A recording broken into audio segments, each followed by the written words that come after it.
dahil nagbibigay tayo ng boses. Tama? Meron tayong magagawa. Meron tayong pakialam sa mga gobyerno. Walang ginagawa. Okay? Meron tayong magagawa sa isang sistemang gulo. Ang mga taong iniluklok natin sa mga posisyon sa gobyerno, ang mga kongreso, kongresista, senador, at pangulo, malaki ang magagawa nila sa taong bayan, sa ating mga kalagayan. Kung maayos ang ating gobyerno, makakapagpatupad sila ng programa para sa mahusay na pagkalusugan, sa edukasyon, ating kabuhayan. Ayan. Hindi po kasi ako mahusay, masyadong magtagalog pa. Okay. So kung tayo po ang bumoboto sa kanila at nagluluklok sa kanila sa pwesto, at hindi nila ginagawa ang kanilang dapat gawin para sa taong bayan, ano ang pwede natin gawin?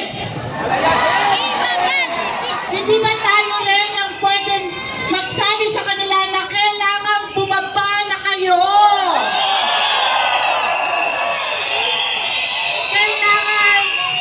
Kailangan umalis na kayo dyan.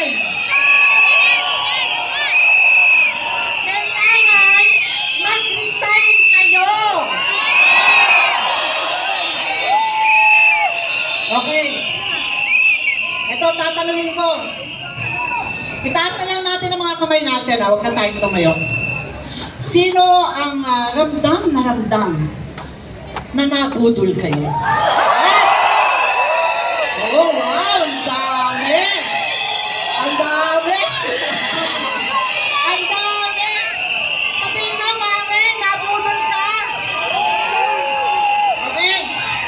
Hindi ako nagtaas ang kamay dahil hindi ako nabudol. Hindi ko siya binoto. Okay. Hindi, taas niyo muna yung mga kamay niyo pa. Tapos tumingin kayo sa kanan ninyo. Sa kanan ninyo eh. At tanongin ninyo, mukha ba akong tanga? Tanongin niyo ang mga sarili ninyo. Mukha ba akong tanga? Hindi, diba? Kaya lang, nung eleksyon, marami siyang mga ipinangako. Okay? At noong eleksyon, unit team, ginamit niya si Sara Duterte.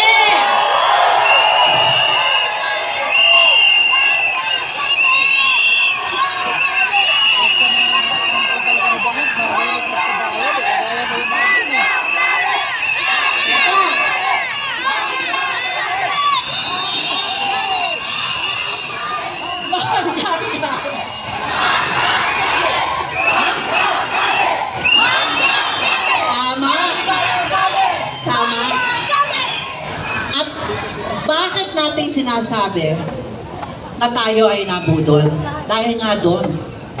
Sino ang unang ginurgur nila nung nakaupo na sila? Hindi ba si Sara? Yung kanilang mga black propaganda. At sino pa? Si Pastor Kibuloy.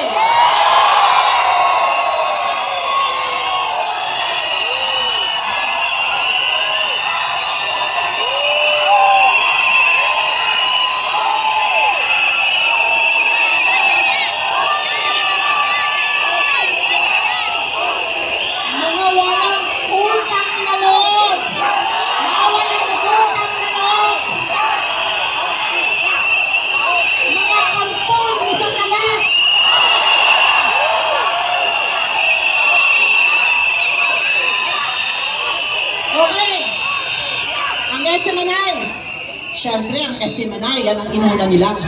Bakit? Siyempre, ang SM-Manay ang talagang nagsasabi ng mga katotohanan. Ayaw nila na buto!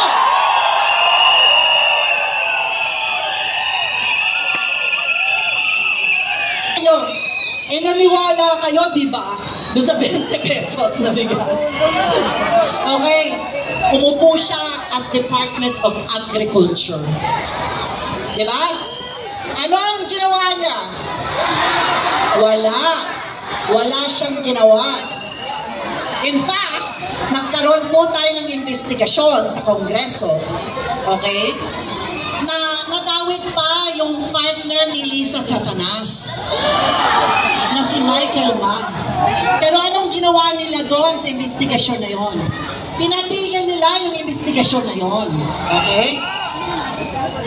Alam niyo po, ang pagtulong sa mga magsasaka at ang mga mangingisda, ang ibig sabihin nga po, mababang bilihin para sa atin. Tama? O ako, isa po akong ilaw ng tahanan. Ako po ay namamalengke. Talagang pumupunta ako sa palengke.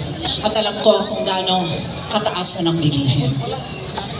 At syempre, yung mga sinasabi pa po natin dito, yung maniobra ng ating mga ayuda, wala naman po silang ginawa. Kundi, kanino ang pera ng ayudang yan?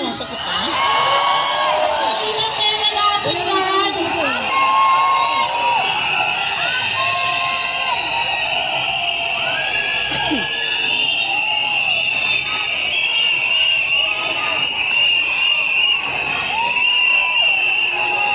Ito na lang. Isa na lang pong katanungan ito. At itatanong ko naman to para sa Pangulo natin. Bakit ayaw mong magpa-drug test? Bakit ayaw mo?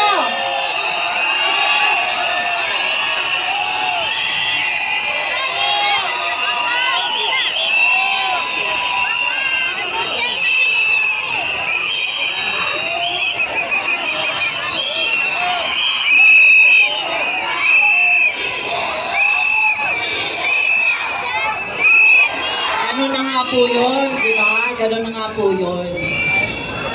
At napakatanga, isang damakmak na katangahan, na para paakyatin mo si Zelensky, Ukraine, dyan sa Malacanang. Ano ang ibig sabihin? Ano ang ibig sabihin? Tayo ang susunod na Ukraine? Hindi po dapat mangyari.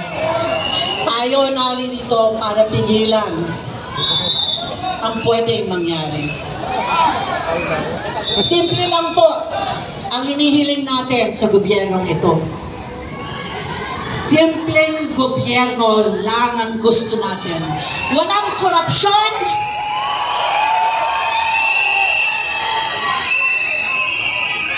Ang totoong magsisilbi sa bansa. Yan lang po ang hinihiling natin. Pero hindi po nila kayang ibigay, kaya isigaw natin, Marcos resign! Marcos resign! Marcos resign! Marcos resign! Marcos resign! Marcos resign! Marcos resign! Maraming salamat po at marami pa pong magsasalita. Maraming salamat po. Maraming salamat po, Ms. Vivian Velez, at kanya po dinadala ang modern day Gabriela.